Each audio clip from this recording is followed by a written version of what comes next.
Welcome to Indie Thinker with Reed Uberman. You're about to make the jump from the dishonest mainstream media into free and independent thought from key thought leaders on the subjects of culture, causes, politics, and faith. Welcome to our very first ever Indie Thinker Live.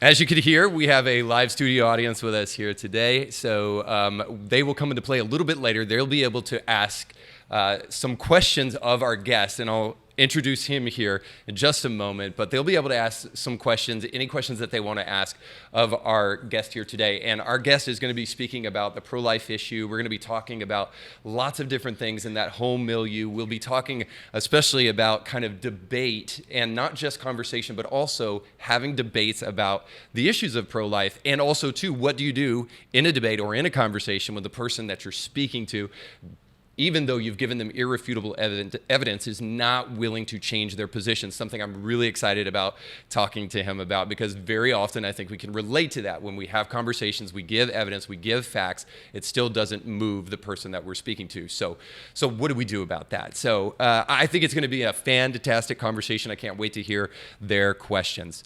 Now, before we jump into any of that, I just want to do a couple of things. First of all, I want to introduce a couple of people to you. The first person I'd like to introduce is I would like to introduce one of our sponsors to you.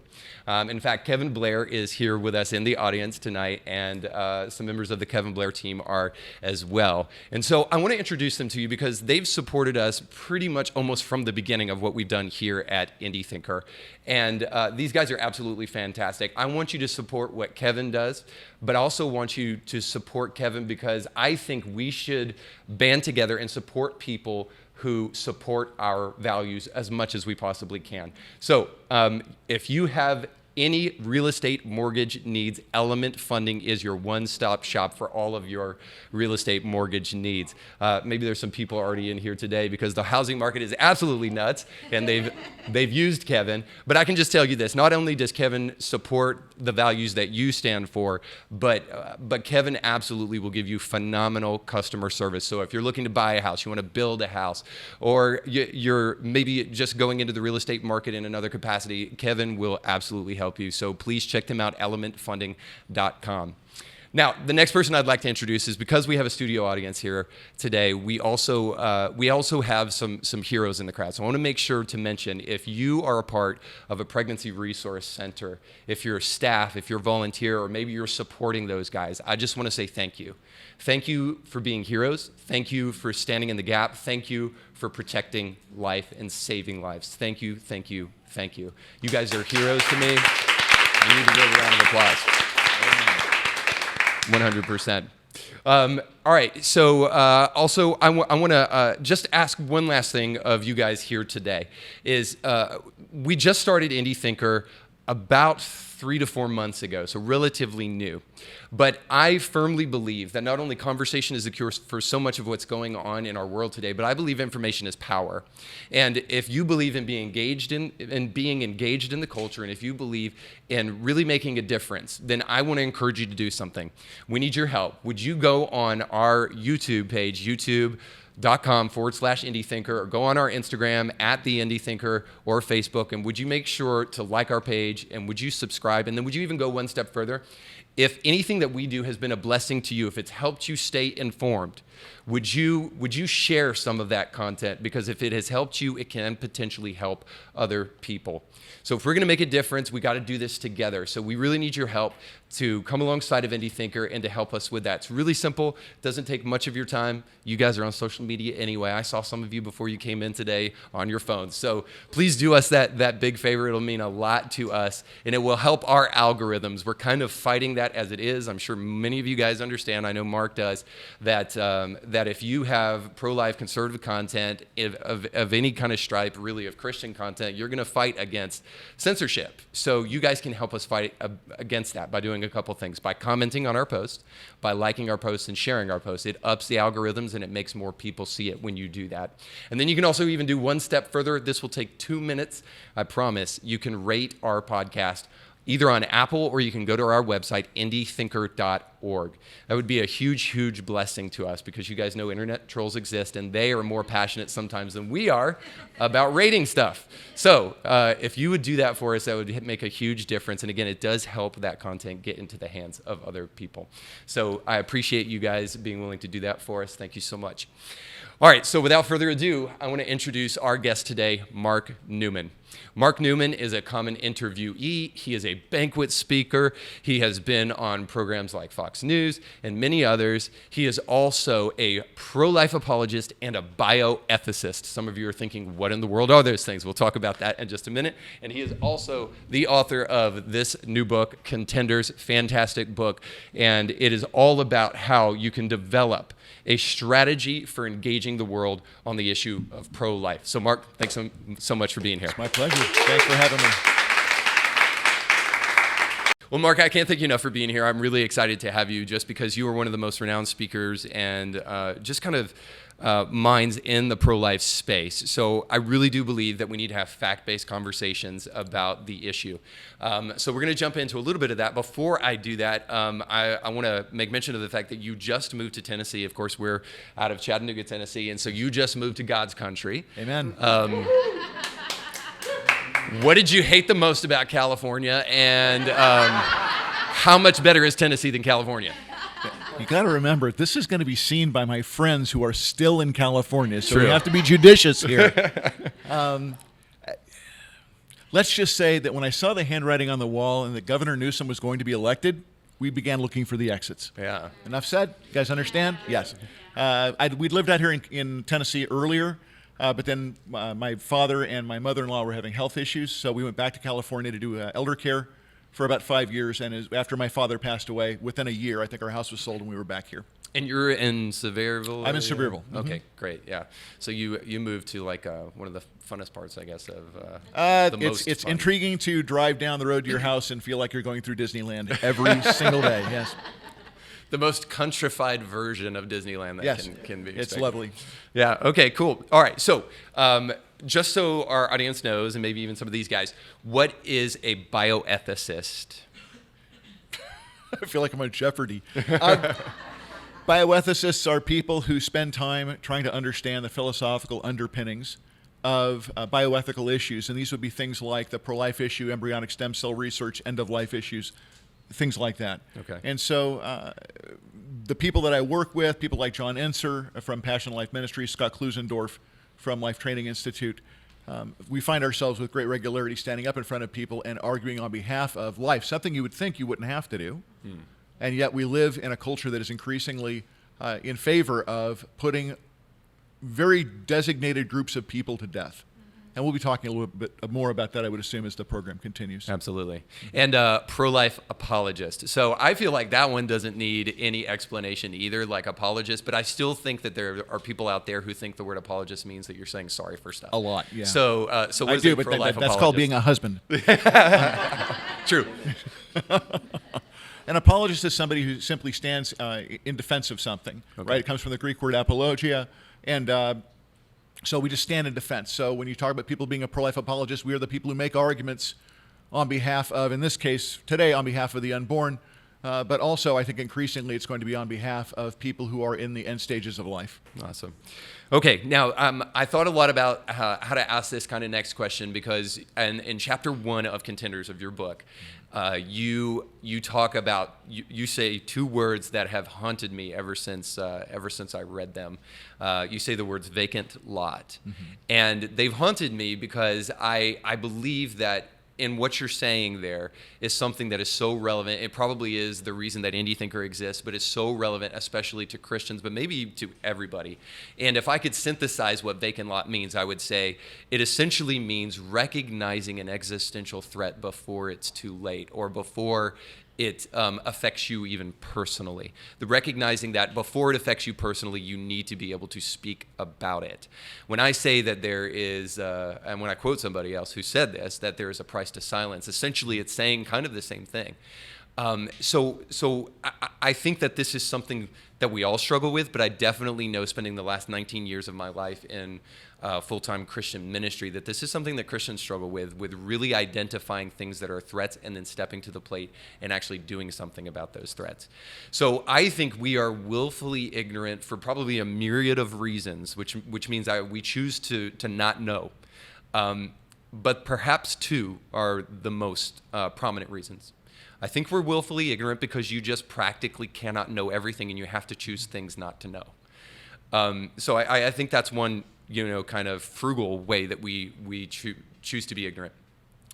But then I wonder about the second thing. I think some of us are ignorant of things that are happening in the world because we know that if we stare the devil in the face, we will be responsible for knowing that information and then having to do something about it. So I really do wonder. I know we would never probably say that to ourselves, but we maybe subconsciously do know that we don't want to really dig into these issues, because if we really see them for what they are, then we finally have to step to the plate, and it demands a response. And I can't help but wonder if that's why so very often people like me, I'm going to have a confessional moment. People are like me. For the past 19 years of my life, I would have told you that I was pro-life because I became a Christian at 19 years old and then have served the Lord to the best of my ability in full-time ministry. You checked the box. Yes. I checked the box, but I was theoretically pro-life because all I would do was tell you that I was pro-life, but there was no practical way in which I was acting upon my pro-life stance, except going to church and hearing it once a year on a Sunday. If you're lucky, you heard it that often. So the point is when you wrote Vacant Lot, it really resonated with me. And Indie Thinker, I think, is the first time in my life where I've actually stepped to the plate and said, I'm going to address these issues head on, and I'm going to unflinchingly talk about this issue. So when you wrote those words, Vacant Lot, what does it mean to you, and why did you write them? And maybe it's not as powerful as it has been for me, but it really did kind of hit me like a ton of bricks. Okay, I spent 33 years as a professor, and most of my my academic focus was on rhetorical criticism. And I will tell you, this is always fascinating to me, art always exceeds or transcends the intention of its maker. So what I was thinking about when I wrote the words vacant lot was, next door to your church there's a vacant lot. I'm really glad that you unpacked that and all these other great things. But the fact of the matter is that the church frequently is way too reactive rather than active. Yeah. In other words, we spend our time reacting to what other people do rather than just moving forward ourselves with our own plans to make the world a more Christ-like place. We just wait for other people to do things and then we respond to it. And so in the example that I give in the book, I say, well, what if your church is next to a vacant lot and suddenly people begin to build on that lot? And the first example that I give is, what if the Church of Jesus Christ of Latter-day Saints builds a church there and you share a parking lot almost with them? I mean, just a thin strip of grass separates the two of you. And they begin really filling up their parking lot, tons of people. They begin talking to the people at your church. And after a while, you notice that, because they're really nice people, their kids are nicely dressed and very friendly, real family-oriented. They begin talking to your congregants, and after a while, you notice some of your congregants heading over there. You notice some of your teenage girls hanging out with the good-looking elders, who are 19. And but they're always sharply dressed. They are sharply dressed, and every girl's crazy about a sharp-dressed man. So wow. They find their way over there, and I ask pastors, when I train pastors, and I say, well, what would you do? And the pastor suddenly, I would be getting up and I'd be talking about the deity of Jesus Christ and identifying the distinctions between Orthodox Christian doctrine and the Church of Jesus Christ of Latter-day Saints. Yeah. And I say, okay, let's change the scenario a little bit. Let's say you got a vacant lot, but instead of it being built on by an LDS church, let's say it's being built on, well, for the sake of political correctness, let's call it a Middle Eastern religious group. And they build the place up, and and the people there, they fill it up, and they start talking to your people and say, hey, your church says it's got the answer to life's most pressing questions, but they don't. We do. You having problems with your boyfriend? Come on over. You don't think you're going to get that scholarship? Come on over. Oh, you think your life is going to end because of the circumstances of your life? Don't worry. Come on over. But bring your kids. Got to bring your kids. Mm-hmm. Okay, what would you do? You start losing members. What would you do? I ask pastors. And they get up and they say, well, I would start getting up and I would be talking about the distinction between Islam and Christianity. And I'd go, wait. I didn't identify the other place as Islamic. I am, however, referring to an ancient Middle Eastern god. the Punic gods of the Middle East, Molech, for example. And it's amazing when their psychology, the pastor's psychology begins to shift. Yeah. And they start to recognize that what is going on in this fictional place that I'm talking about is in actuality taking place in abortion clinics throughout the United States every single day. And in the book, I don't have time to get into all the details, but unless you really want to, but in the book we describe how modern day abortion isn't like Molech worship, it is Molech worship. Right? C.S. Lewis said in the Screw Tape Letters, right? He said, our orders from the high command at present are to conceal ourselves. And by the way, just unpack Molech worship really quick, if you can. Molech worship in the ancient Middle East. And by the way, King Solomon had one of his wives, at least one, sacrifice some of his kids to Molech. Molech was a Punic god in the Middle East. They had these huge, in high places, they would have these huge altars. There would be a large, it would have a bull's head, man's arms, and then in the belly it'd be rounded out and there'd be fire in there. And then a parent would come up, they would have a problem in their life, right? They maybe their crop wasn't good, or maybe they had other kinds of fertility issues. They would bring their child up, and the priest would take the child from the mother. They would be beating drums really loudly because it wasn't considered a good sacrifice if the mom cried or wailed, right? So they beat drums really, really loudly so they could not hear the screams of the child. The child would be killed, and then the child would be placed into this big hole where the child's body would be incinerated. And that would be the offering to Molech. Nowadays what we do is a girl has a problem with her life. Maybe she's going to lose her scholarship, her athletic scholarship, because she's pregnant. Maybe she is going to, she thinks she's going to lose her boyfriend, right, because she's pregnant. Yeah. All of these reasons that people have. People always abort because they either want to maintain the life they've currently got, or that they believe that having a child is going to keep them from having the life that they think is the life that they want. So there's no distinction really between the reasons why people used to sacrifice their children back then and the reason why people are sacrificing their children today. Yeah. What happens? A woman comes in, she gets counseling, they take her back, they lay her on what is effectively an altar, I'm going to call it. It's a big stainless steel table. And then an abortionist comes in and is able to do something that no priest of Molech was ever able to do, right? Priest of Molech, they didn't have the means to invade a woman's body and take the child in there. So instead, they beat drums to make it a silent experience for the woman. Now we simply take the child apart inside of the body of the mother, and her body muffles, right? And she can't see it because she's been sedated, right? And then they take that child out piece by piece. They put it out on a light board, make sure that they got it all. And 99% of the time, do you want to know what happens to that baby's body? It goes into a medical incinerator. It's the same thing. We just don't call it that. And before we get any farther, I do want to take just a moment and say, there are going to be a lot of things we're going to talk about here today, or this evening, that are going to be difficult to hear. And I want to make something abundantly clear. Do you know what the biggest barrier between many women in America is and the cross of Jesus Christ? It's the body of their unborn child. They have it in their head somehow that once you've done something like this, there's no way you can ever be of any use to the kingdom. And nothing could be further from the truth. Yeah. So I'm just going to come right out and say, if you have abortion in your past, if you're listening to this podcast, if you're sitting here in the audience, if you have abortion in your past, and by that I mean you have had an abortion, you've helped someone get an abortion, you have counseled someone to go ahead and get an abortion, and you have this in your past, and maybe you've been carrying it around for 5, 10, 15, 25 years, I am telling you right now, there is a way out for you. Yeah. If you feel crushed by the guilt of sin, that is the enemy trying to separate you from Jesus Christ, your Savior. And there are countless pregnancy resource centers all across America that offer post-abortion counseling and post-abortion Bible studies, and you can find, through confession and repentance, you can find forgiveness and healing and restoration. Nothing in your past is beyond the power of the blood of Jesus to forgive. Yeah, amen. That's good. Thanks. Yeah.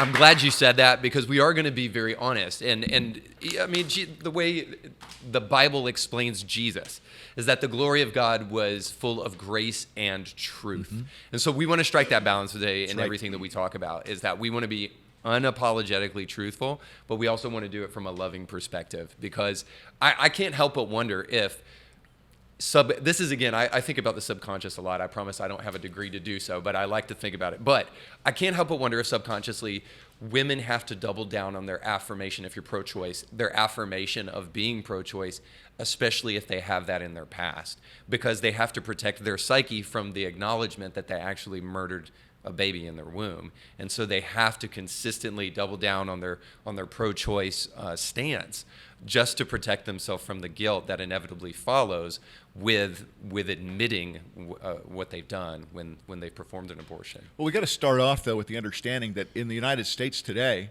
number one, almost nobody's ever seen an abortion, even though it's one of the most common surgical procedures in America. Almost no one has ever seen one. Yeah. Secondly, these women are being told over and over again that what's in their body from the moment of conception is nothing. It's a blob of tissue. It's an undifferentiated cell mass. It's just the uterine contents or the products of conception. That's what they tell them it is. And just to clarify, even if a woman was excited about her abortion, and I can show you evidence, we talk about it in the book, about people who say, man, when you get to perform an abortion, it's exciting. It's very satisfying to perform a real abortion. Shout your abortion. I've got an article in here from Salon Magazine where tying in with the Molech worship. At the end of it, she says, "I admit that what's in what's in a woman's body is a life, but it's a life worth sacrificing." And actually uses that word, which I found rather chilling when I came across it. I think that it's important for people to recognize first and foremost there are very few questions we have to answer in the pro-life movement. People will say this is a complex issue. Folks, it is not a complex moral issue. It is surrounded by complexities, like life complexities, but the issue itself is not a very complicated issue. My friend Scott Klusendorf, Greg Cunningham, and others have modified versions of what Scott calls the syllogism, which you've probably heard many times. I know you interviewed Seth Gruber, but since we have a live audience, let me repeat it for you. It's really simple. It's in 3 short sentences. Each one of these sentences makes up a part of a deductive syllogism. For those of you who remember your philosophy class, right? A syllogism is an argument where if the premises are true, and if the argument is validly constructed, the conclusion is inescapable. So here is this syllogism. It is wrong to intentionally kill an innocent human being. Now, almost everybody will simply stipulate that, right? And if they won't, just move away slowly. Okay? It is wrong to intentionally kill an innocent human being. Abortion intentionally kills an innocent human being. Now, this is where you get some pushback. But if those 2 statements are correct, if it is wrong to intentionally kill an innocent human being, and abortion intentionally kills an innocent human being, the only conclusion you can come to is that abortion is wrong. Simple enough. Where people get into difficulty, though, is when we start to look at that second premise. Yep. So the question then becomes, what I would have to prove then, right, is that abortion intentionally kills an innocent human being. I'd have to prove that what's in a woman's body from the moment of conception is an innocent human being, and I would have to prove that abortion kills that innocent human being. I can show you a number of nationally used embryology textbooks. The one that comes to mind is Moore, Prasad, and Torsh's book, The Developing Embryo, Clinically Oriented Embryology. And in that book, they identify conception, the moment when a sperm cell meets and unites with an oocyte. And he says, this is the point at which every single one of our lives individually began. Right? So we know from embryology that every human life begins at conception, no other place. Now, here's the fun part. I love bringing these things. They're not the only ones who say this. As a matter of fact, I'm holding in my hands this wonderful little flip chart here, and it is called The Gift of Life. Hopefully you can see that in the camera. You can zoom in later on if you like, or we can send you a PDF. The Gift of Life is a flip chart. And in this flip chart, published in 1951, this isn't a new embryology text. This is back in 1951. What do they say? Well, they say that if one of the male sperm meets and unites with an egg cell, a new life begins. Sound familiar? It's what Moore, Prasad, and Torcha is saying today. Now, who distributed this little flip chart? Why, look, the Planned Parenthood Federation of America. They distributed this. Does Planned Parenthood know when human life begins? Absolutely they know. They used to teach it to everybody. Not only do they know when human life begins, this is a photocopy of a brochure called Plan Your Children for Health and Happiness. It is a brochure about birth control. It's built out of a question and answer format. So when they get to the question, birth control, is it an abortion? Listen to what Planned Parenthood told all women before the 1970s. This was their answer. Definitely not. An abortion kills the life of a baby after it has begun. It is dangerous to your life and health. It may make you sterile so that when you want a child, you cannot have it. Now, I got to tell you, when I've hauled this out in a debate, every once in a while a kid will look at this and go, oh, you probably just photoshopped that. And I've been online and had people say, oh, you probably just photoshopped that, you made it up, everybody knows that's not true. So it makes it very inconvenient when I pull out an original, which I happen to get off of eBay or someplace like that. Actually, abe.com, cost me $40. No, you can't buy it. But it is from the Planned Parenthood Federation of America, and you might notice on the cover of this pamphlet for birth control, the child on the front is clearly of African descent. Mm-hmm. It's a black child. Yeah. And they're not the only ones, folks. Way back in 1970, 3 full years before the Roe versus Wade decision legalizing abortion, in California Medicine, in an essay called The New Ethic for Medicine and Society, I want to tell you what these guys said. I'm going to try to find my excerpt really quick.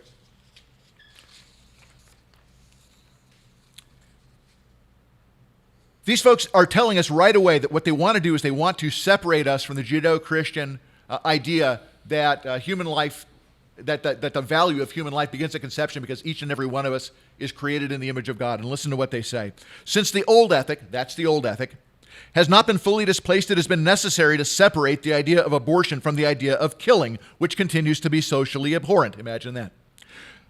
The result has been a curious avoidance of the scientific fact, which everyone really knows, that human life begins at conception and is continuous, whether intra or extrauterine, until death. The very considerable semantic gymnastics which are required to rationalize abortion as anything but the taking of a human life would be ludicrous if they were not often put forth under socially impeccable auspices. It is suggested by the authors that this schizophrenic sort of subterfuge is necessary because while a new ethic is being accepted, the old one has not yet been rejected.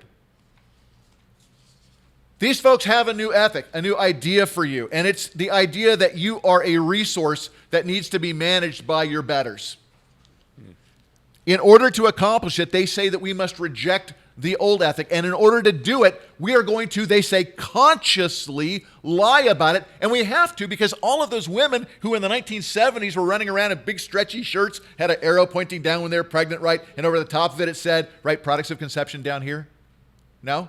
No? Undifferentiated cell mass this way? No? What did that arrow say? It said what? Baby. Everybody knows it's a baby. Everybody knows. So they say in order to overcome that natural intuition, we are going to have to use all of the agencies at our disposal. So this would include education, entertainment, right? The government, medicine, and I hate to say it, clergy. Mm. And we're going to tell this lie often enough, and if we do, people will learn to believe it. Yep. And if you look at web pages for university medical centers that are talking about aspiration abortion, they won't even mention the existence. They won't even use the word embryo. They will simply say, we will void your uterus. Mm-hmm. We'll remove the uterine contents. Yeah. Don't even want to talk about it. Folks, it's an admission, yeah. Yes, an embryo, folks, is not a separate kind of a being. An embryo is no more, it's just a stage of development, just like you might want to talk about a newborn or a toddler or a teenager or a middle-aged adult. Embryo is just a stage in human development. You all began as an oocyte, every single one of you, and that little oocyte that you all used to be, you became an embryo, still you. You became a fetus, still you, right? You became a newborn, still you. You became a teenager, still you. It's always been still you. Even David Boonin, in his book, A Defense of Abortion, in the preface, you know that part almost nobody ever reads? I read yours, by the way. Oh, thank you. In the preface of this book, he simply says, look, I've got pictures of my son Eli on my desk, playing at the beach, rolling around in the sand. Also have a picture of Eli in my desk drawer. It's a picture of Eli. It's an ultrasound picture of Eli. And he says there's no doubt in my mind that this photo is of the exact same little boy. And he says, and there's no doubt at all that the argument that I present in this big fat book over here contends that it would have been morally permissible to have ended his life at the moment of the picture he has. Mm-hmm. folks, this is the kind of thing that we're up against. Yeah. So, I mean, that's wonderful. And so here's the thing is when we look at that and we see the horrific nature of what abortion actually is, not just from a religious perspective, but from a scientific perspective. And we see the literature of Planned Parenthood themselves admitting as much.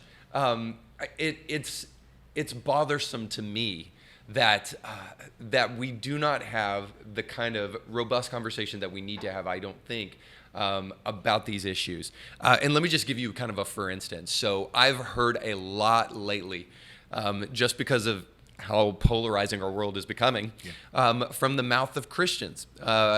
Well, you guys talk about abortion all the time, but how come we never talk about adoption?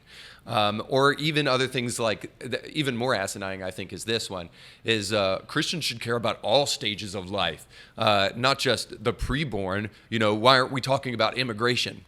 Well, so here, what that tells me is that willful ignorance is coming into play again, and we are refusing to actually look at what is happening in our nation.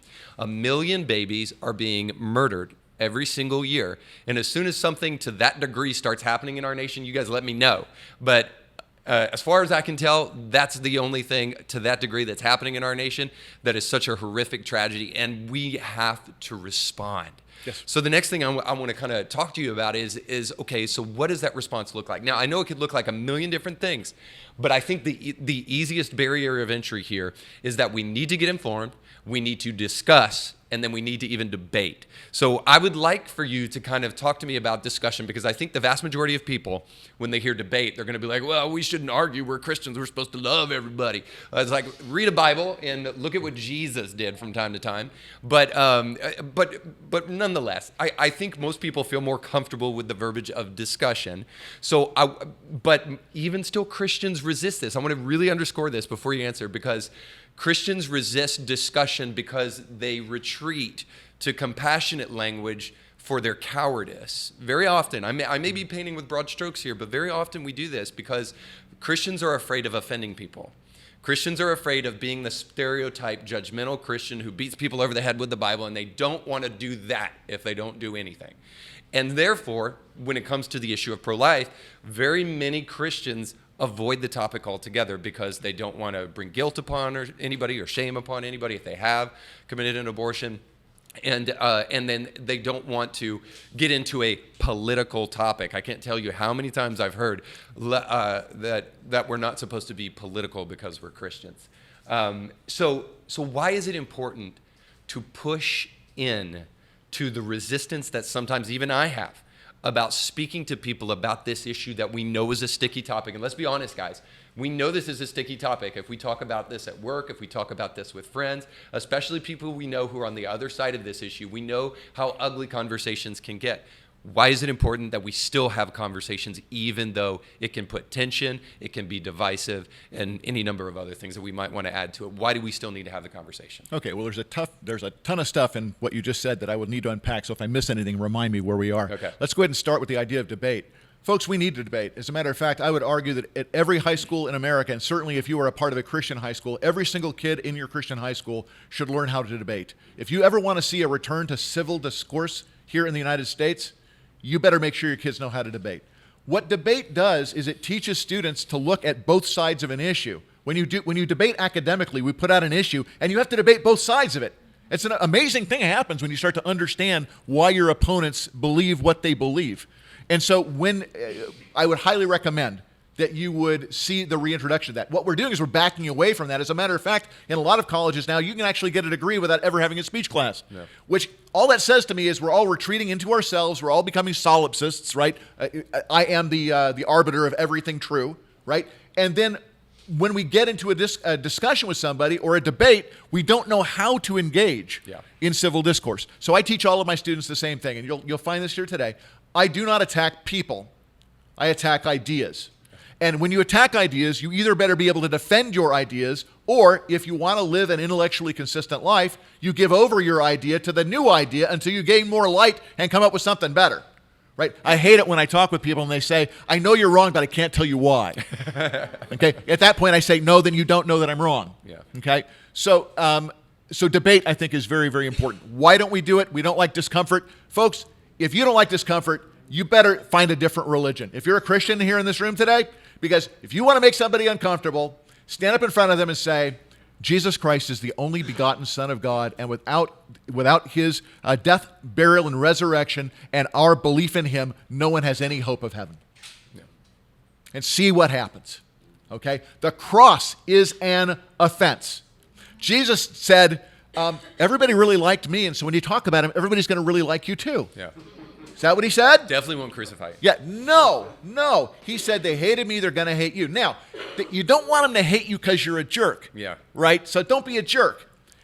But when you tell people what is true, especially if that truth becomes inconvenient for them, they are going to lash out. The other problem is that we've been living under an academic regime who for 50 years or longer have been churning out professional I hate to use the word pro-choice, abortion choice advocates, right? They've been pumping them out. Why? Because they've been teaching them all the precepts? No, because it's the default position. And what they've taught them is that all the cool kids think this, and if you don't think this, you're not one of the cool kids. Yeah. You're probably one of those right-wing extremist nut jobs, okay? To which I say, bring it on.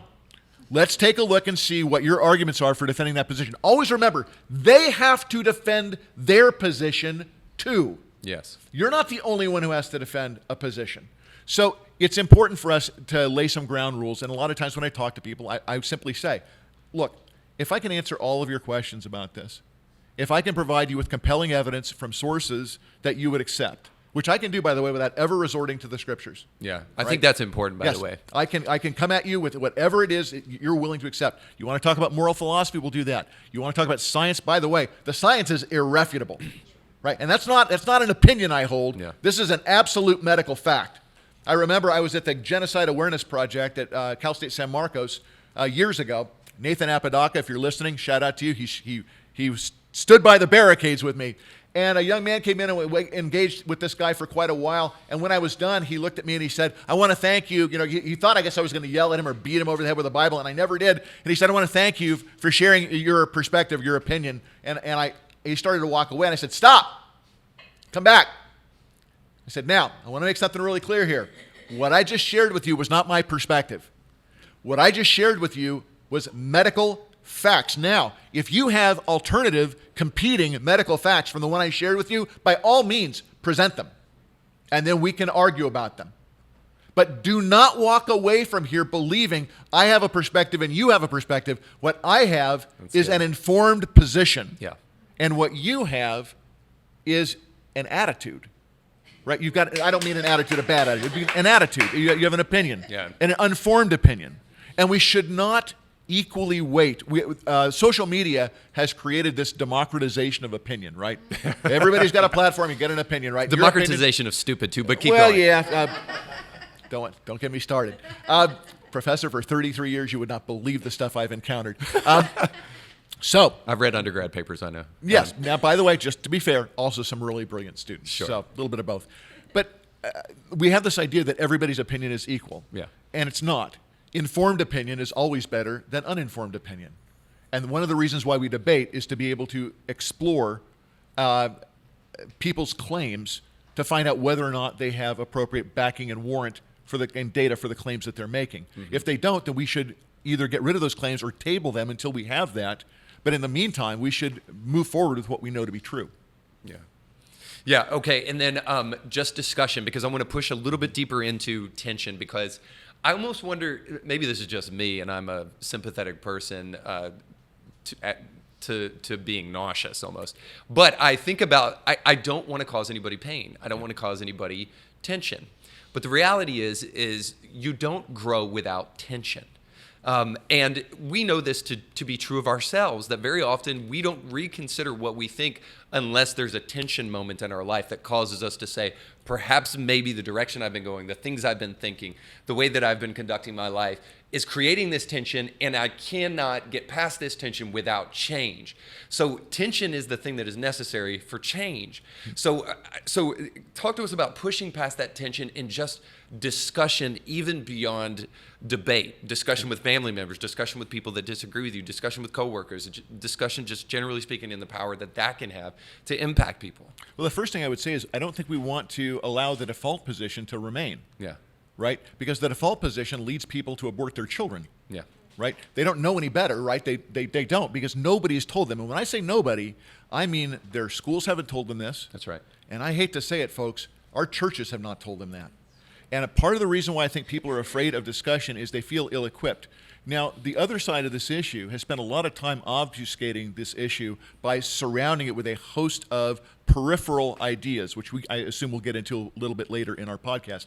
But as I mentioned really at the very beginning of this, the issue itself is not a difficult or complex issue. It's a simple issue. Yeah. But once people start feeling like, oh my gosh, what am I going to do? I'm here in, let's say I'm in a counseling environment in church and a woman comes in, what am I going to tell her?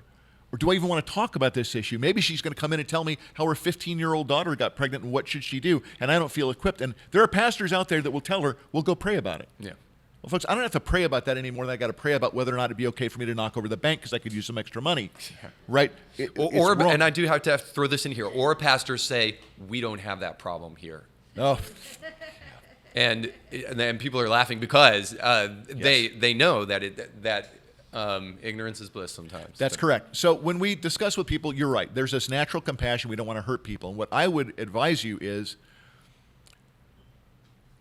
abortion kills people. We forget this sometimes. When you talk about a woman who walks in and she's pregnant, we're not talking about just one person. We're talking about two people. That's right. And abortion won't just inconvenience that other person, it's going to put them to death.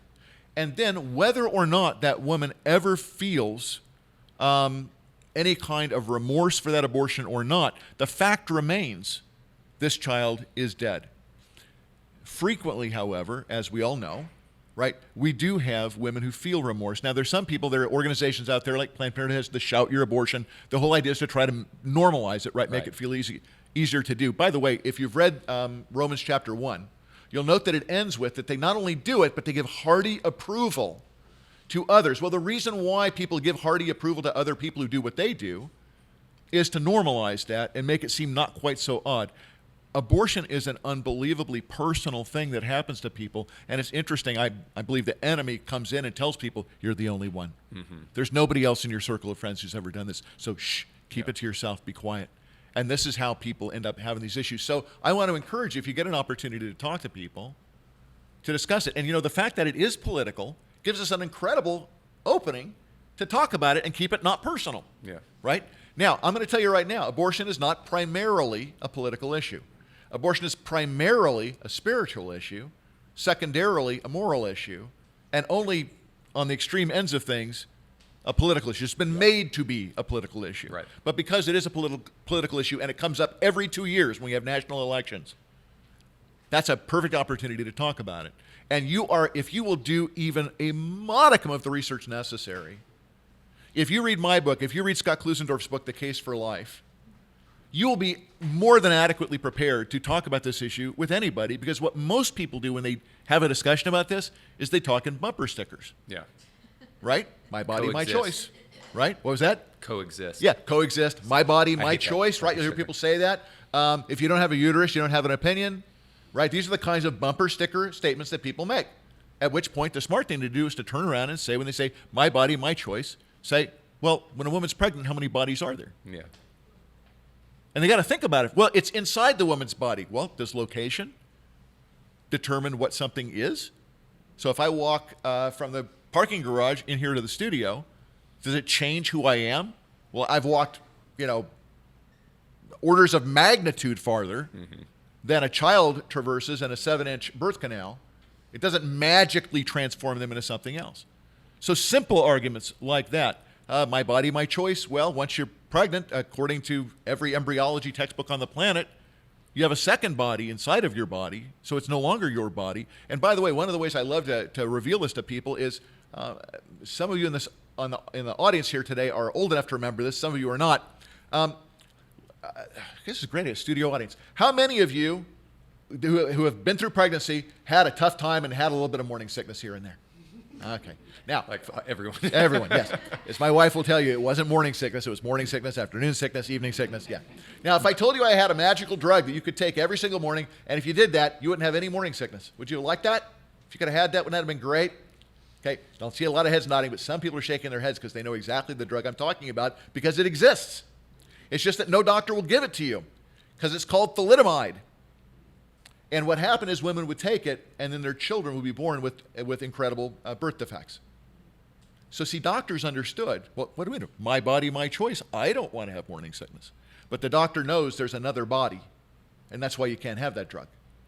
So this idea of my body, my choice does not extend to what we do with somebody else's body. Mm-hmm. But these are the kinds of arguments in discussion that you run into. Bodily autonomy arguments are real, real big. A woman shouldn't be forced to carry a baby. Well, the fact is she's already got one. If she didn't, we wouldn't be having this discussion. Yeah. Right? But she shouldn't be forced to it. You guys, you've heard this, right? You're just pro-birth. Yeah. Right? I keep thinking, what's the alternative? Right? By the way, here's the thing people say, women should have the right to terminate a pregnancy, and I agree. Every pregnancy I know generally terminates at about 38 to 40 weeks. Yeah. Right? All pregnancies terminate. Pregnancy is not a forever thing. It's just a temporary condition.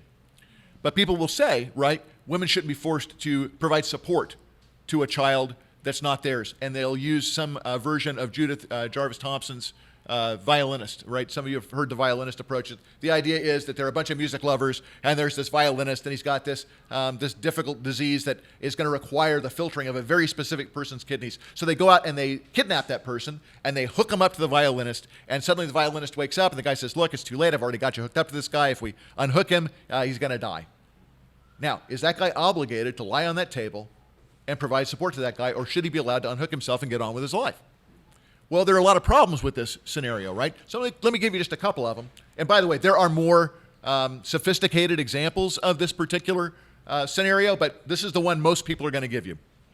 First thing is, hey, you don't just unplug people.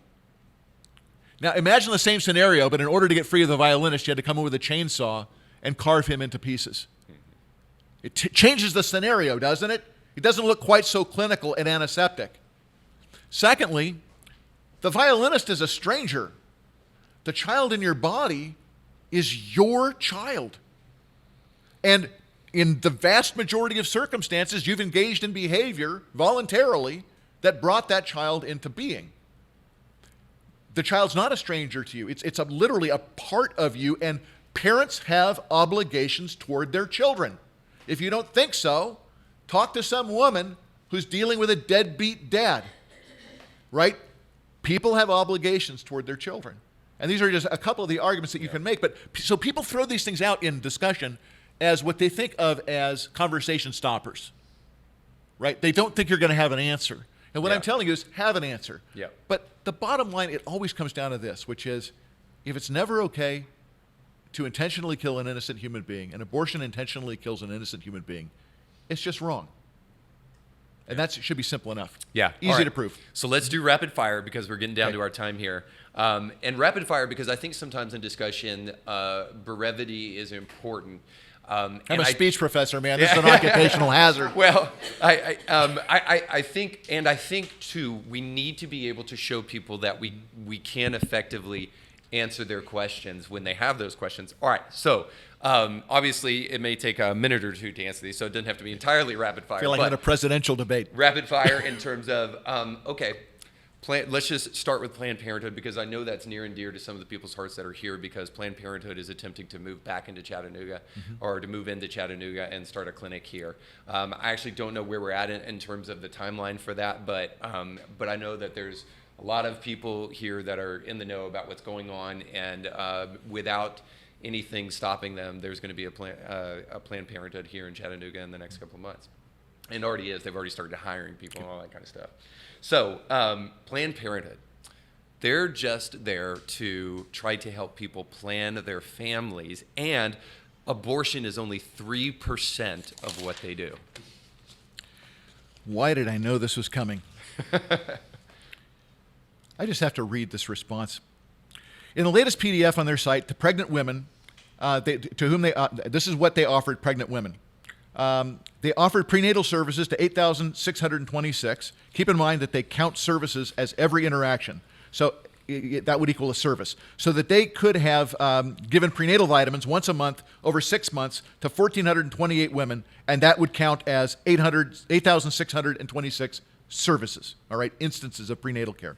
They also offered adoption referrals to 2,667 women. Note that their own document says adoption referrals to other agencies, so they aren't really facilitating adoptions, right? All they're really doing is pushing them off to somebody else. Then they performed 354,871 abortions. Each one of those procedures ended the life of a human fetus in the womb. Every single one of them. So if you add up all prenatal services and generously suggest that each service represents a unique client, that would be very generous, and add in adoption referrals, which isn't much of a service, and then add in the abortions, you will find that for pregnant women, Planned Parenthood provided 366,166 services, 354,871 of which, or 97%, were abortions. When it comes to pregnant women, Planned Parenthood is in the abortion business. Now, right. Not only is that true, but how many times have you heard Planned Parenthood say, or any other abortion choice advocate say, you know what, if you don't have a uterus, you don't get an opinion. Isn't it interesting that up in Knoxville, where I live, they've got a brand new initiative coming out. Their board got a $500,000 lead gift. They got a $550,000 donation just from their board, and now they're going out to the community for an extra $250,000. Do you know half of their board are men? Half of them. So why is it that when it's their men, they don't mind bringing their men on board, but they want to tell your men to sit on the sidelines and shut up? I'm here to tell you, gentlemen in my audience, you aren't here accompanying your wife to a pro-life thing she really wanted to go to. If you're watching this podcast and you're a man, I don't want you to think that you're off the hook. Yeah. This is your battle, and you need to step in and become active, because we should not be fighting with one arm tied behind our back. And frankly, our women are tired of carrying the burden entirely on their own. So we need to step up. We need to work together and get the job done to make abortion unthinkable in America as soon as ever may be. And that'll happen a whole lot faster if men will jump on board with us. I was about to say, far too many women in this audience to not get a response like that. So you can even elbow your husband if you want to. Be my guest. All right. So, of course, if we get political and we start taking necessary action to make the evil of abortion, because it is murder, illegal in the United States, well, of course, what you're going to do is you're going to increase the rate of back alley abortions. Women are going to go grab coat hangers, and because they just cannot stand being pregnant, will do whatever they can to make sure that they have to have an abortion, because women crave abortions, according to pro-choice advocates. Speak to that, and then also include Narrow's lie, because I think that really shows the dishonest nature of discourse on this issue. Okay, Bernard Nathanson wrote a book called Aborting America, and he's written a number of other books, and you'll actually find the statistic in a bunch of places. He was one of the founding members of NARAL, the National Abortion Rights Action League. And he said when they came up, you've heard the phrase, right? 10,000 women a year were dying from back alley abortions. He said, we literally pulled that statistic out of thin air. Yeah. It was a nice, round, shocking figure. And this is before Roe v. Wade. Yes, and they knew it wasn't true. Yeah. Now, let me clarify something. One woman's death from abortion of any kind, legal or illegal, is one too many. I don't want to see any women die from abortion at all. That being said, when they called them back alley abortions, the reason they called them back alley abortions was because they were being performed by licensed physicians. It's just that the women came in through the back alley.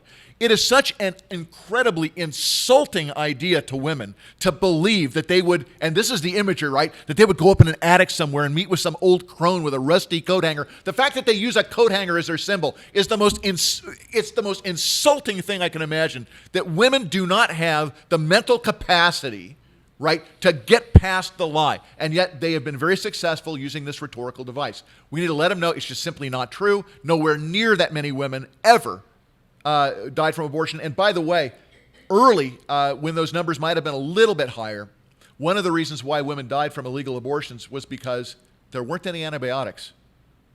But once we introduced antibiotics, the number of deaths from any kind of infection went down dramatically. And by the way, there are women who still die today from legal abortion, even though I want to clarify, because I don't want anybody to look at this later and say, oh, see, this guy doesn't know what he's talking about.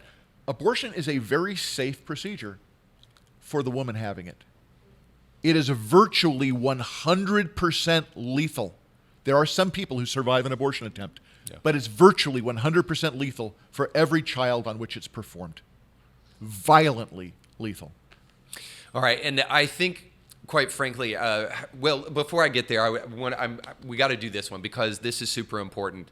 Life begins, and you kind of talked about this, you did talk about this, but I think we need to dig into it. Life begins at conception. Mm-hmm.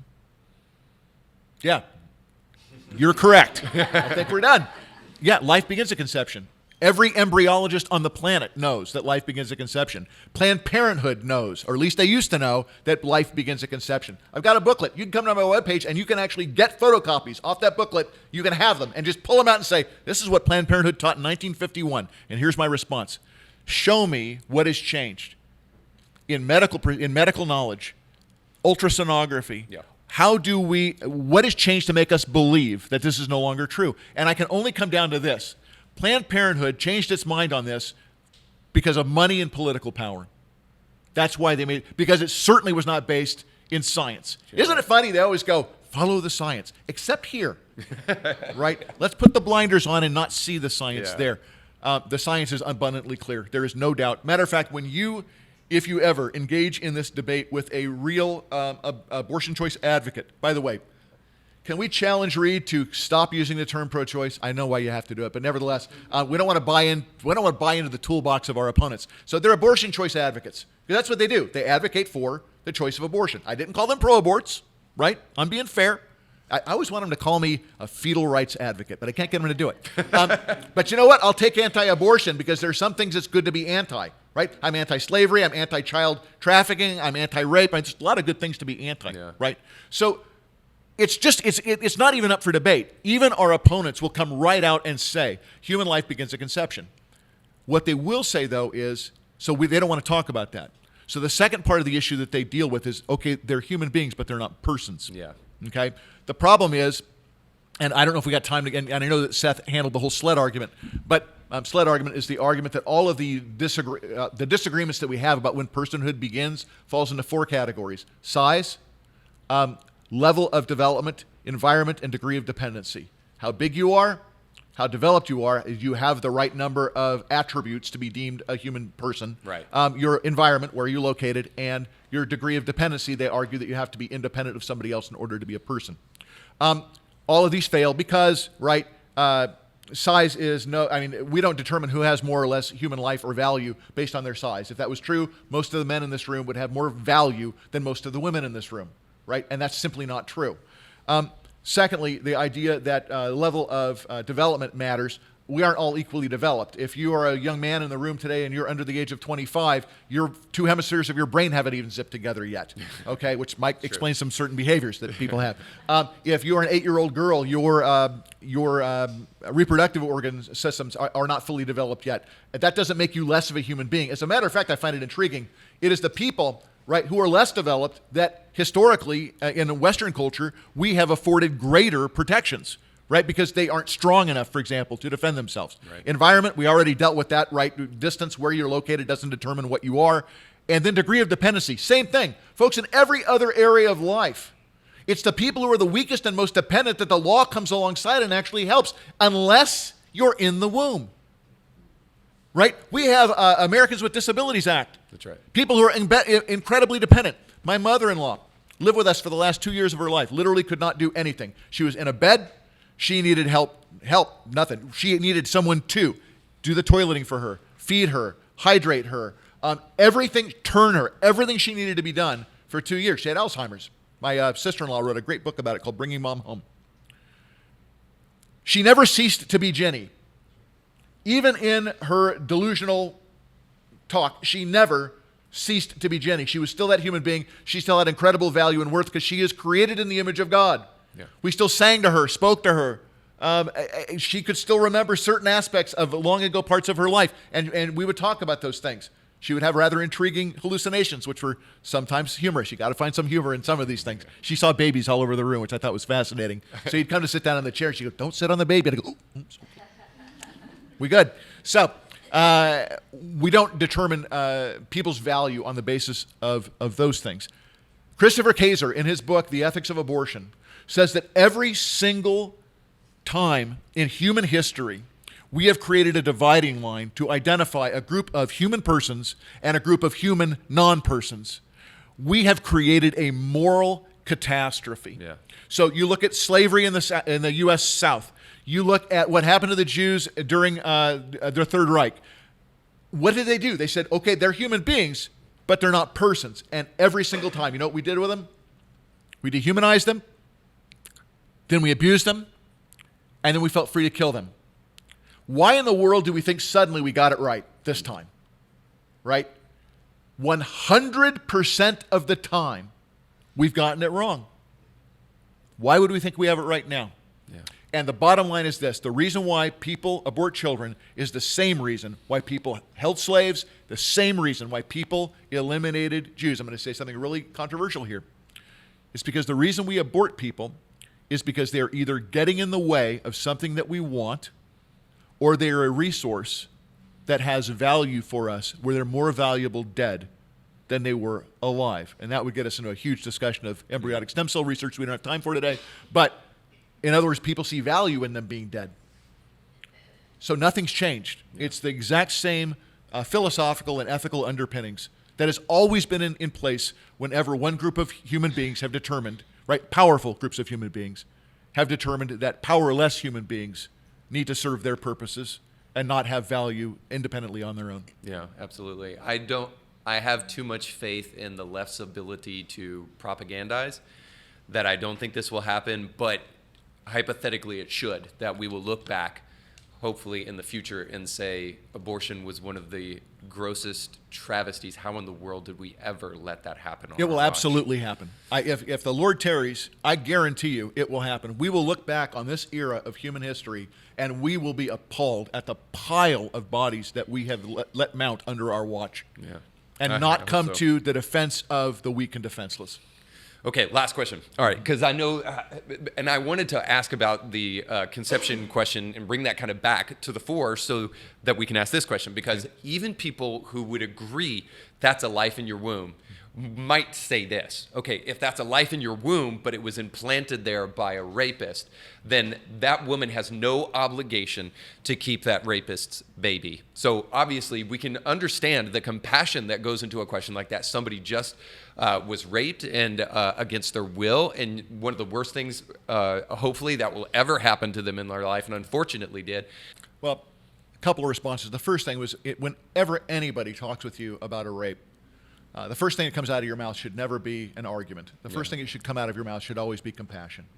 Now, I'm going to look at this from two perspectives. One is it's somebody that you know who talks with you about this, and I would say, if you've been raped, if you know anybody who's been raped, I believe that if somebody is guilty of rape, if he's been caught, if he has been tried, convicted, he should be sentenced to the full extent of the law. Whatever the law will allow for punishment, that person should get it. It's an unbelievable violation of somebody's honest bodily autonomy, right? It's horrifying. And all sympathy should go to the woman, who should get all of the support that she needs to find a way through this experience, okay?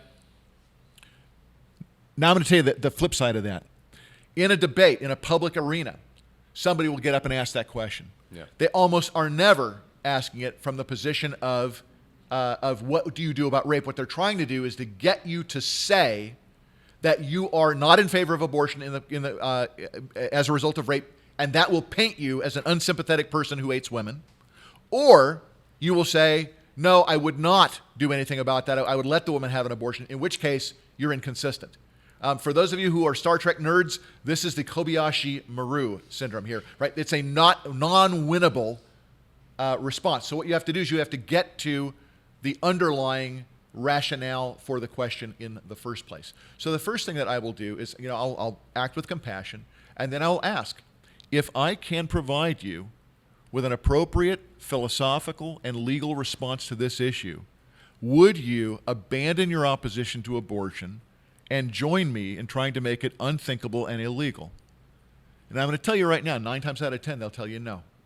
At which point I will respond as Ben Shapiro did at one of his debates. I will respond and say, how dare you use one of the most tragic experiences in a woman's life in order to score some cheap political points.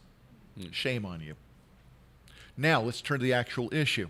Is it okay to have an abortion because a woman has experienced a rape? The first thing I would say is the one thing we already know is that what's in her body right now is not her body, it's somebody else's body.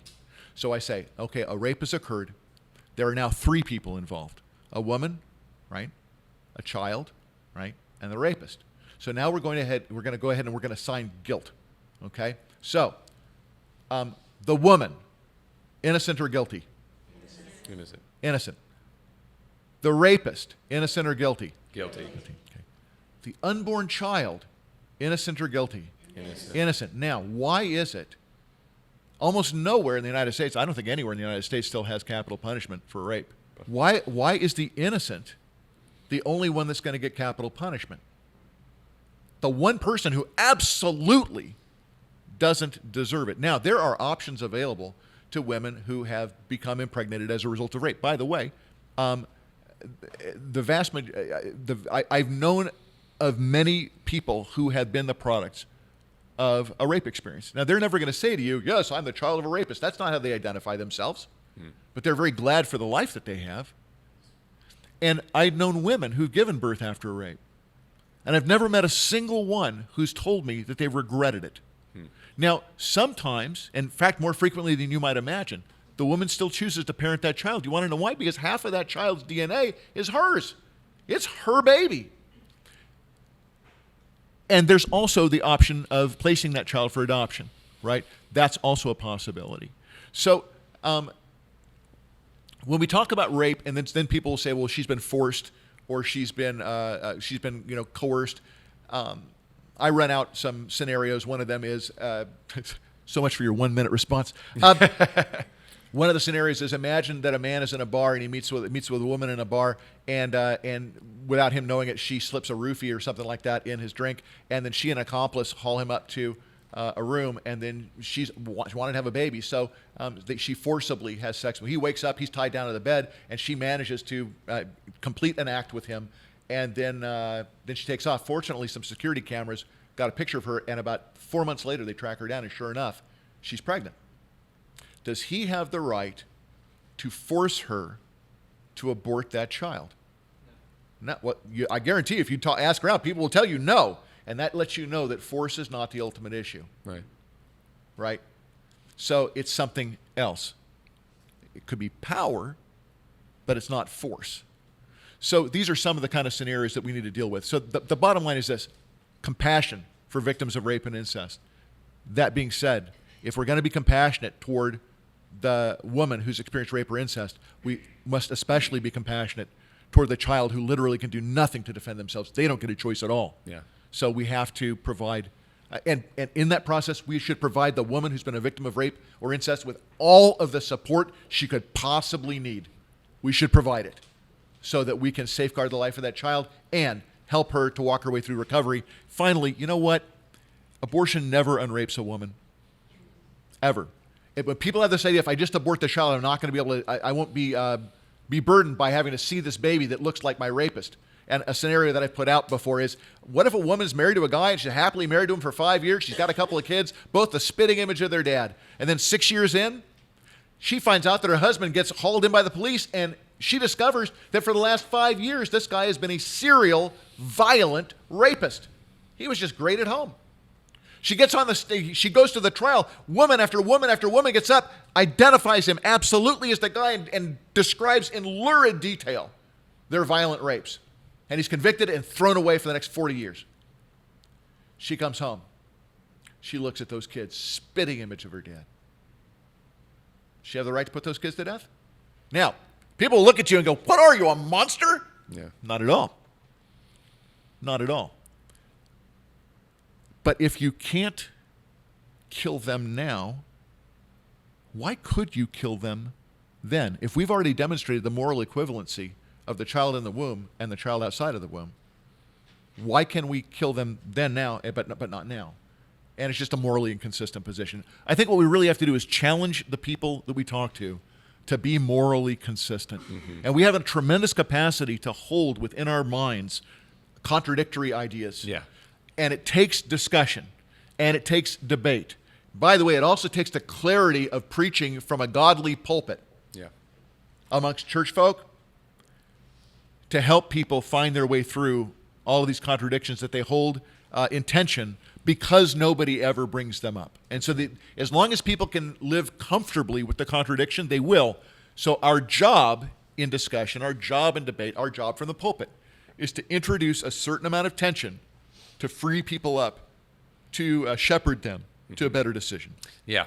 And I think, too, it's worth noting that I don't think we should cede the ground. So you did a fantastic job of talking about that. I don't think we should cede the ground in the case of incest and rape.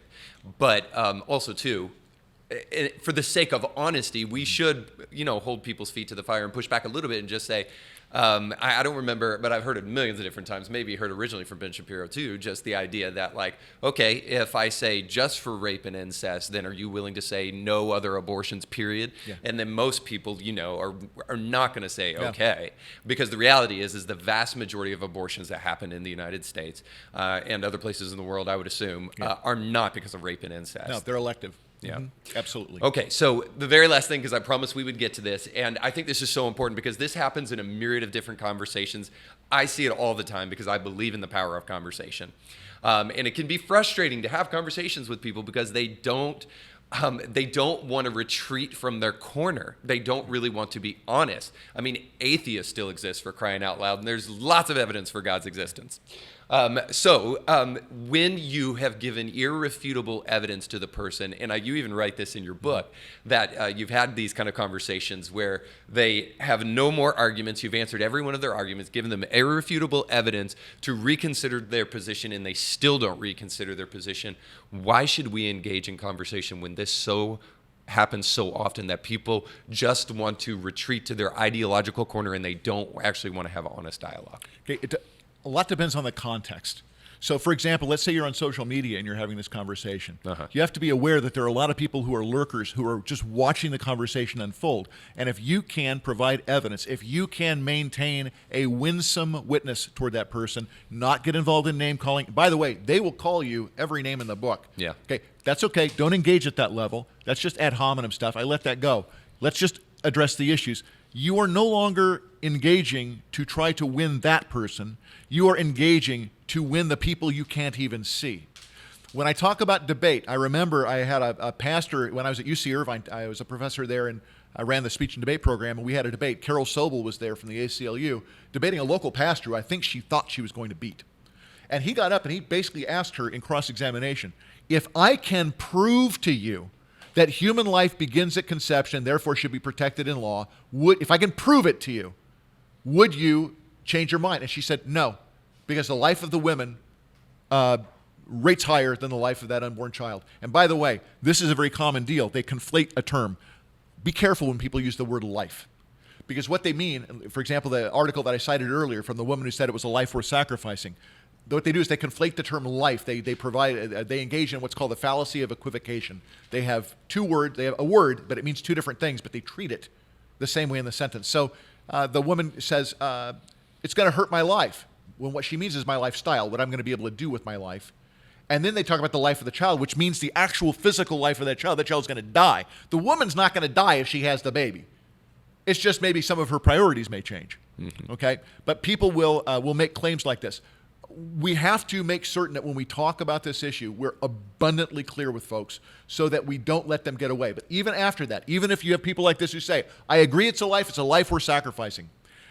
You're all familiar with the standard deviation curve, right? I would argue that in any culture, in the Western culture, about 20% of people you're going to meet are going to be pro-life, and they're going to be pro-life no matter what, even if they can't even articulate the arguments for why they're pro-life. They're just a pro-life because their pastor told them to be, or their family is, and if you put a gun to their head, they could not make a case to save them. On the other side is probably 20% of people who are so committed to the act of abortion that it wouldn't matter whatever evidence you provided, it simply would not matter. They want to be able to abort children. And this is where I draw the line between an abortion choice supporter. These are people who just really don't know the arguments that well, but they think that that's what the cool kids think or that's what their tribe thinks. And then I separate them from this 20%, and they are the abortion choice advocate. No matter what, they're going to advocate for it. Those people need to be defeated. But in the process of defeating them, it's still okay to have conversations with them in public forums for lurkers, for people who are watching, for the audience. Yeah. By the way, I've never in my life in an academic debate had an opponent stand up in the middle of it and go, "Gosh, Mark, I had no idea.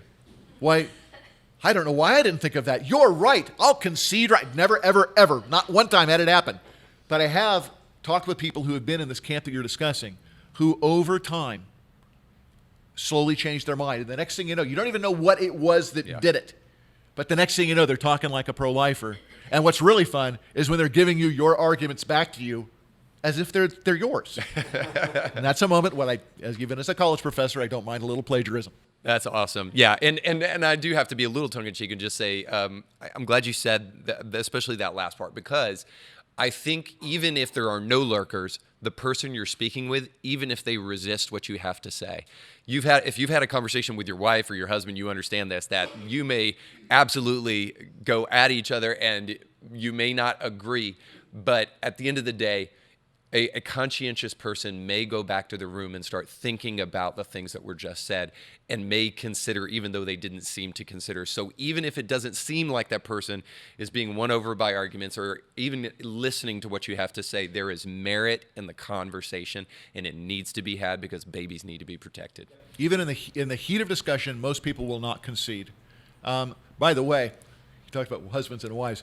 In our family, we have a rule, which if you assert something very adamantly, and it is demonstrated that you are wrong, we publicly, and I have said these words, believe me, you are right and I am wrong. You were correct while I was mistaken. Hear that, By honey? the way, that's something, and ladies too, we all need to learn how to be able to say that. And one last thing, a lot of us get nervous about engaging in the pro-life discussion, and you don't need to be. Literally, read a short book, like my book or like Scott Klusendorf's book, and it will prepare you to do this. But the most important thing is, there just aren't enough advocates. And can I circle back just briefly to something you had said earlier? He talked about, well, what about the people who say, why aren't you taking care of immigration or all these other issues? Folks, there are 1 million organizations that take care of all those other issues. Do you want to know how many people stand in the gap for the lives of unborn children? Very small. They're the few pro-life advocates that are out there and pregnancy help organizations. And when people come at you and say, no, you need to be doing all of this other stuff, you want to know what they're really doing? They're diluting your resources. And they're making you not as effective as you need to be.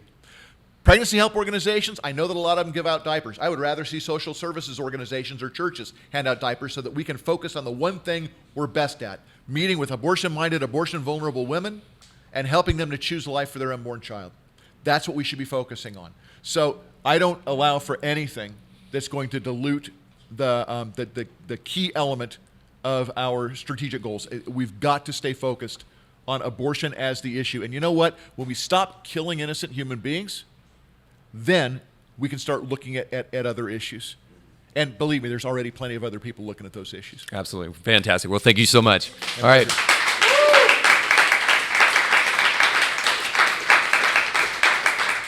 All right, so I promised a little Q&A, and we've cut in a little bit to your time, so I hope you guys, that just gave you a little bit more time to figure out what you want to ask. So if you have a question, go ahead and please line up on this at this podium right here in front of the microphone, and if you guys will just go ahead and form a single file line. We want to try to get to as many people with as many questions as possible. I know you've got to have questions. If you have a question, maybe even that is a little bit pushing back on anything that we said here today, we want to hear from you. And we want to be able to school you right now. So ring the bell, school's in session. I'm just kidding about that last part. But sincerely, if you want a little bit of pushback, I think this is important because the reality is when you have these conversations in the real world, you're going to get pushback. So so whatever your question may be, we'd love to hear it from you. So so you guys can go ahead and make your way to the microphone. We've got our first question already. So go ahead and ask your question. Thank you, and thank you guys for a great program tonight. We started out the evening talking about the importance of discussion and debate, and then the specific topic y'all were talking about is the right to life issue. Did a great job of it.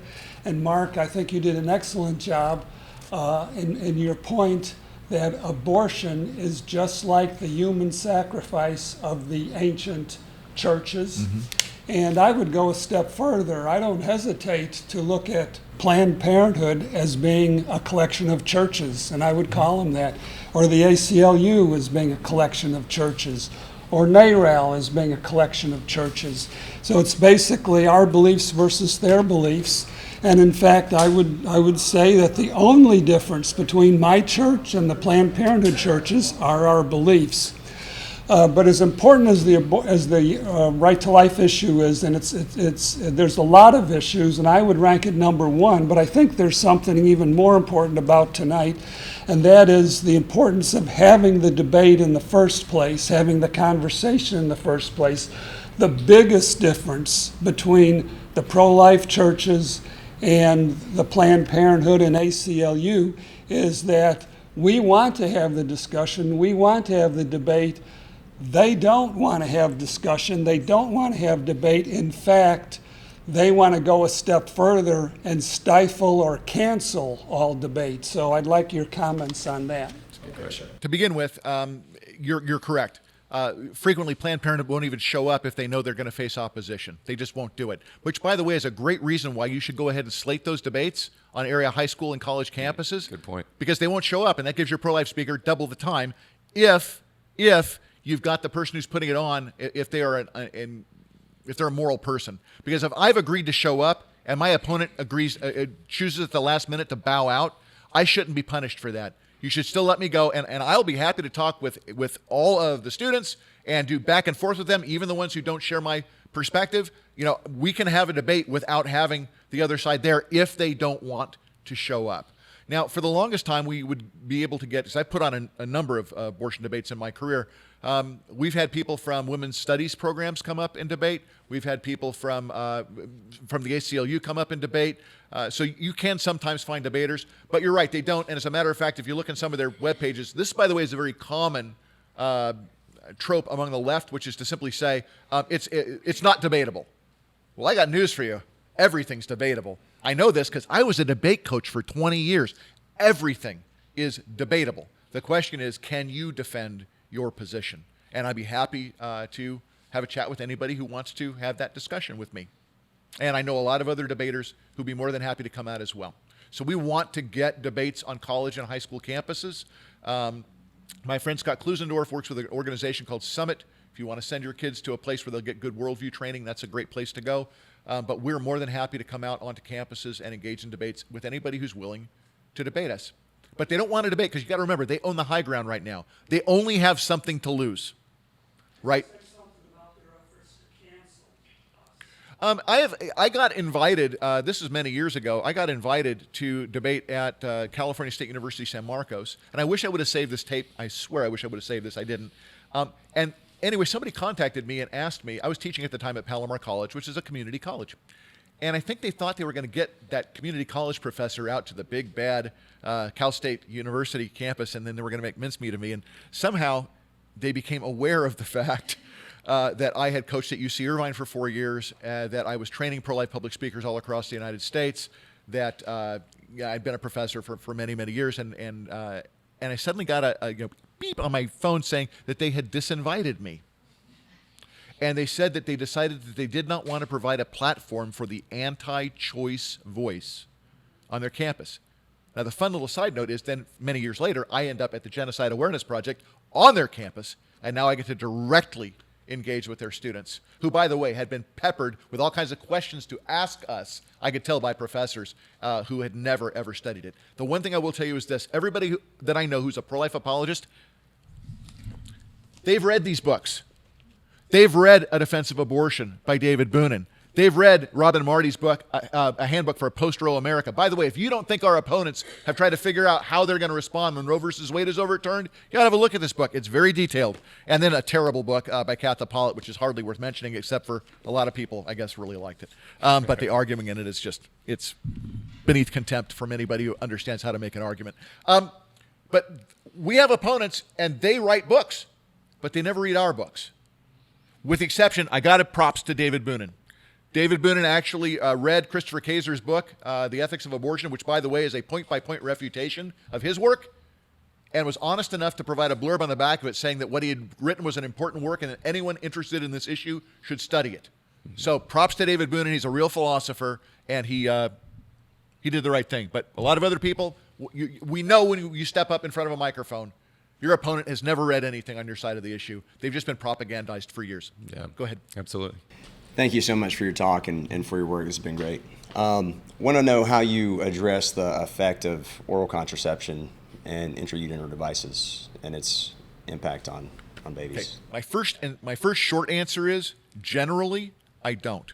And I'll tell you why. When I'm on a college campus, students are looking for a reason to not listen to me. And if I come out of the gate and say, and by the way, not only am I pro-life, but none of you people should be having sex either, right? That's a really quick way for them to go, oh, Puritan Neanderthal patriarch, right? Not going to listen to you. So I don't generally get into those issues. I try to keep the focus directly on abortion. Now, if we're talking about distinctions between abortifacient contraception and contraception, which is not inherently abortifacient, we can have that discussion. And there is some controversy over how some of those things operate. For example, copper IUDs, they initially operate as a means of, as a spermicide, effectively, and it just keeps contraception from happening, inside, period. Okay, but it has a secondary effect of making the uterine lining inhospitable. Okay, so me personally, would I advocate for a woman to have an IUD? I would not recommend it. Of course, what I recommend is that you have chastity until marriage and faithfulness inside of marriage. By the way, I don't like that. I love the word chaste. Nobody uses it anymore, right? They talk about purity or abstinence means that's something you're not supposed to do. No, be chaste. I've never ever once in my life met a woman who didn't like to be chaste. If you say chase around my youngest child, you're going to get a police dog in mind. Yeah, that's great. Okay, go ahead. So my question kind of dovetails into his, but again, thank you guys for speaking on this. So you kind of made a couple points. One, right, the third point is political, right? First, whether or not it's something that we should uphold as a moral issue. And then third was the political sphere. So I don't want to be political, right, because we all know, believe people who love and believe in Jesus who fall on all sides of the spectrum, right?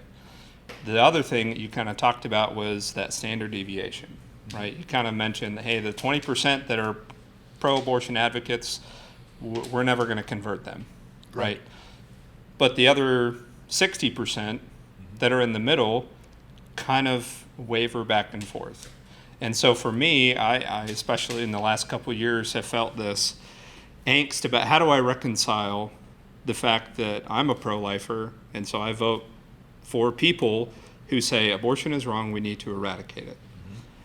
How do I engage with people who, they're not pro-abortion, but they vote for people who are pro-choice?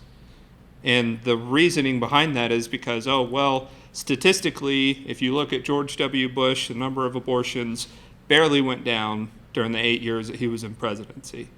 But then you look at Obama and the 8 years that he was in president, oh, because of all the additional resources, right, contraception, all these other things that were given, well, the abortions went down.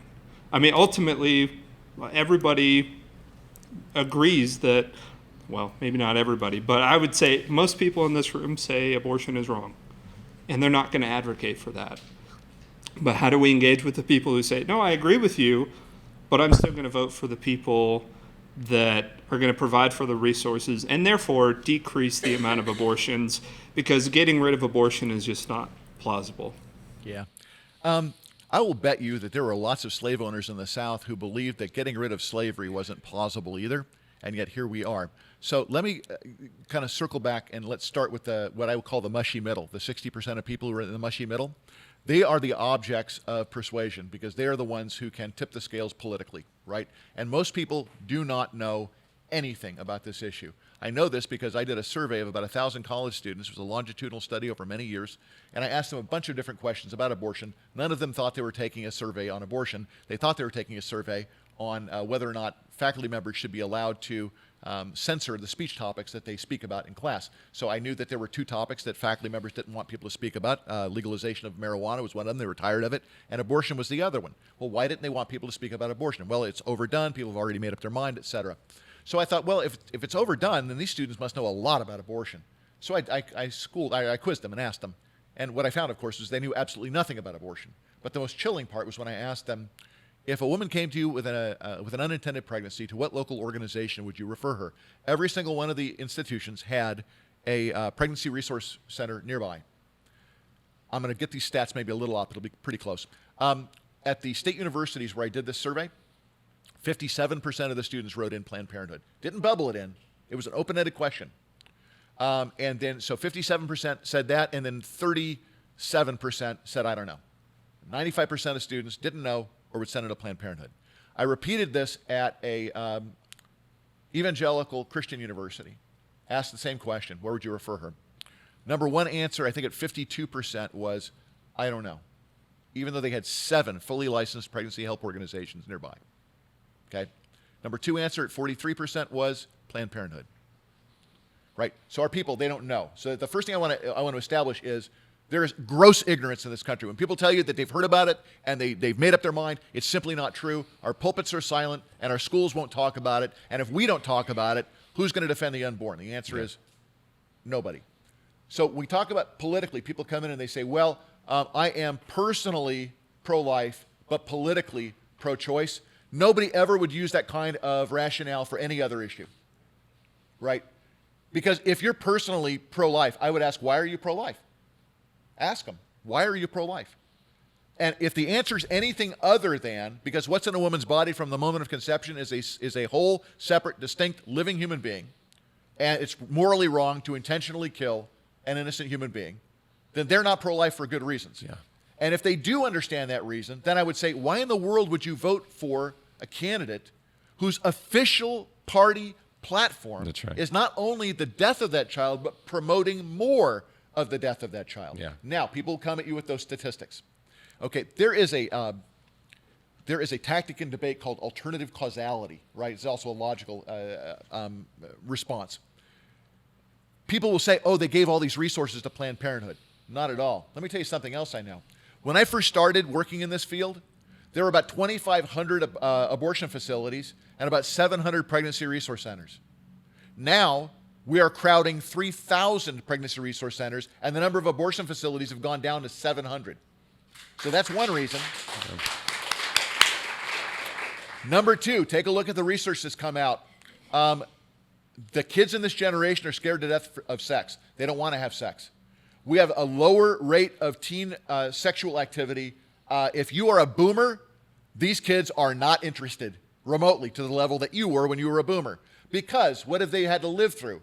AIDS, super strains of syphilis and gonorrhea, more and more instance or evidence about the humanity of the unborn, because they've all seen sonogram pictures of their siblings, right? And all of these things are things that contribute toward a decrease in abortion.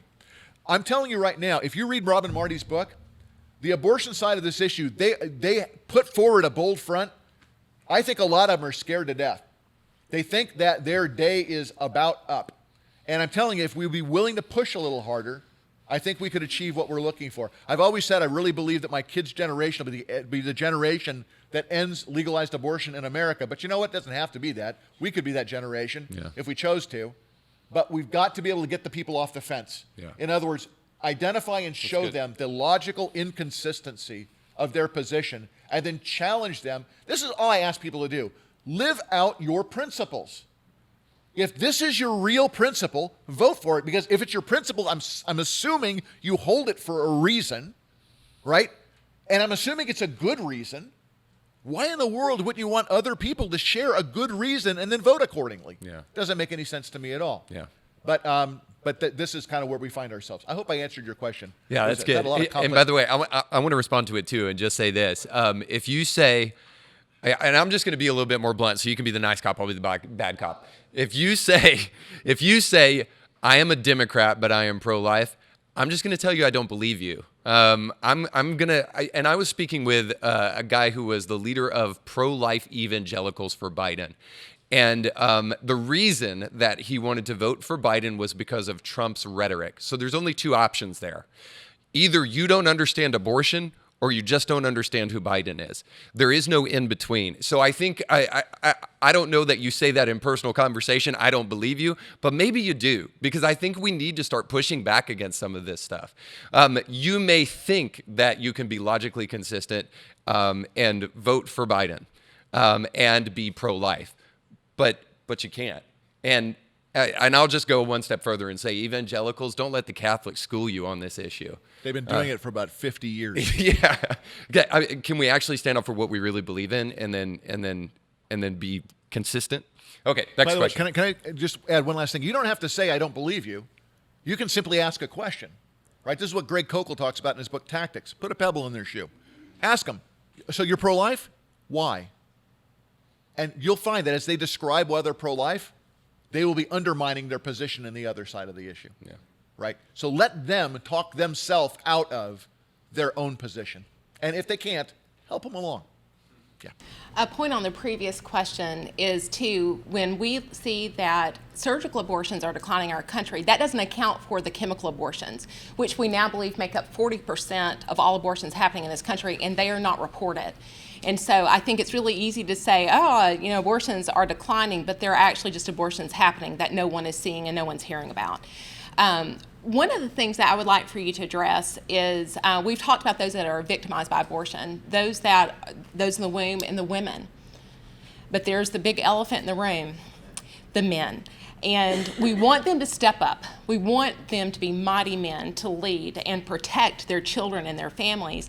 And yet, would you mind addressing what has happened in the last 45, 46 years to our culture as we have taken away the right for men to protect their families, to stand up, and what is the beginning of the response for us to turn the tide on that? I think the first thing that needs to happen Let me interject. I'm sorry, Mark. Good. We got to go quick with these last I'll two. make it fast. I think the first thing that needs to happen, and I'm starting to see it happen at more and more pregnancy help organizations, is they're offering post-abortion counseling for men. I had a young man when I was at UC Irvine walk into my office sobbing because he could not stop his girlfriend from taking the life of his unborn child. So the first thing we have to understand is that men are also victims of this and don't get nearly the support that women get. Men are supposed to man up and, gosh, you don't want that kid anyway. It's going to ruin your life.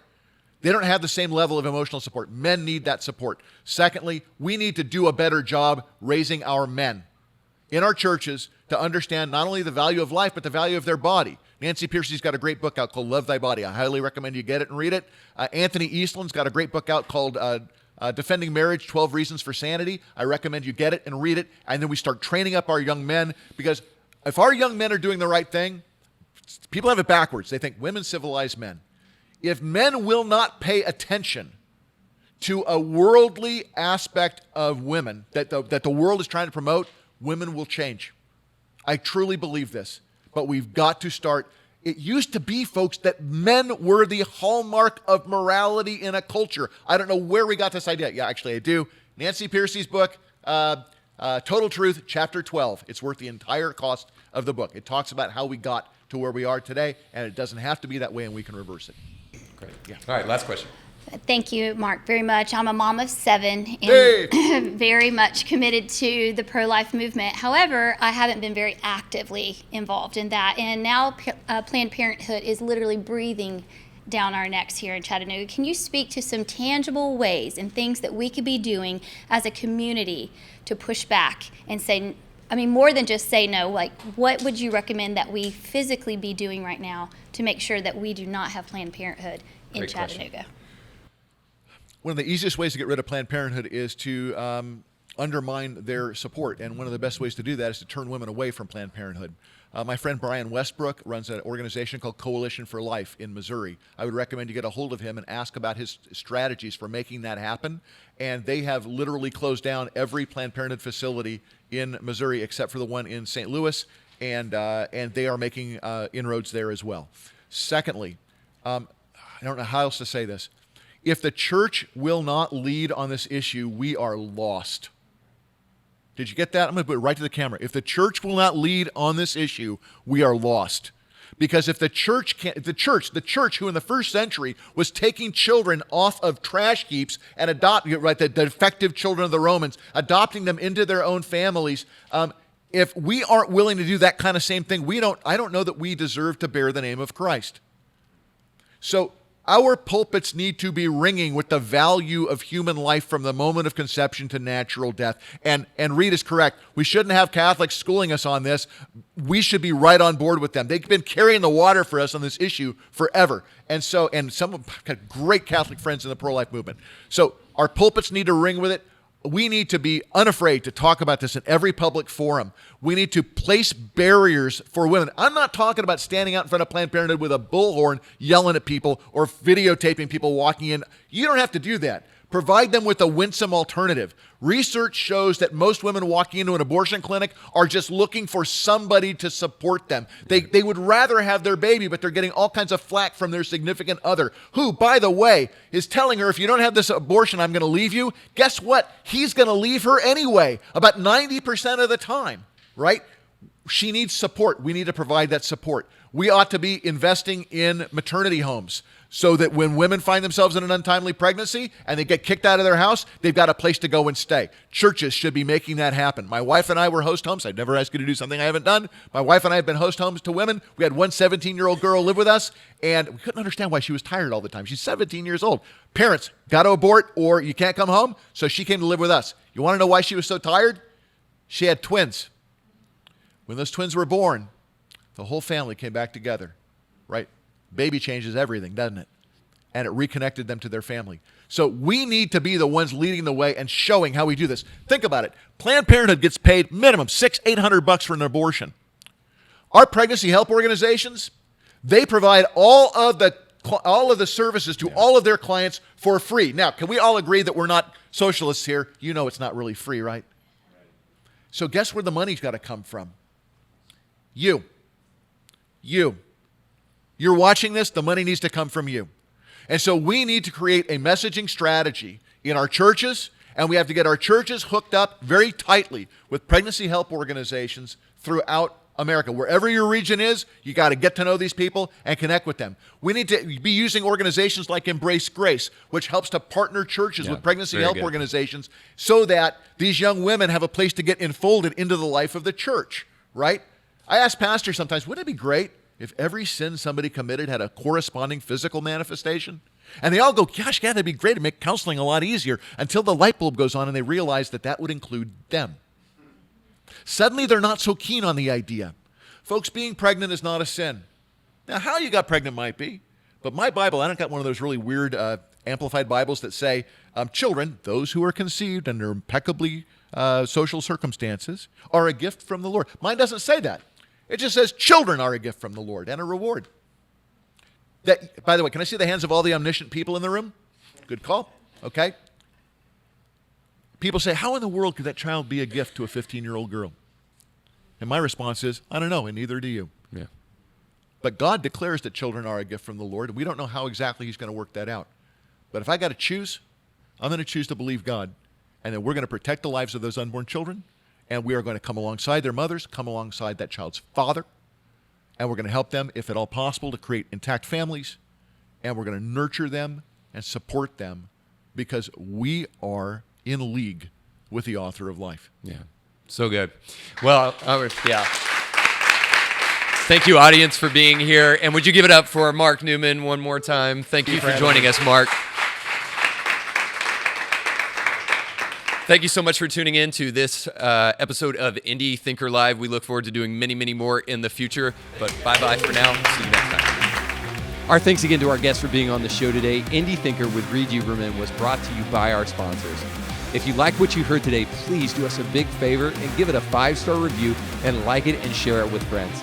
And if you want to hear more awesome guests, make sure to check out past episodes.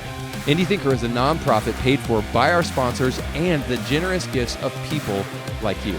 In order to hear more great guests like you did today, please consider giving a tax-deductible gift by going to indiethinker.org. And just remember, your voice matters, but infinitely more when you think for yourself.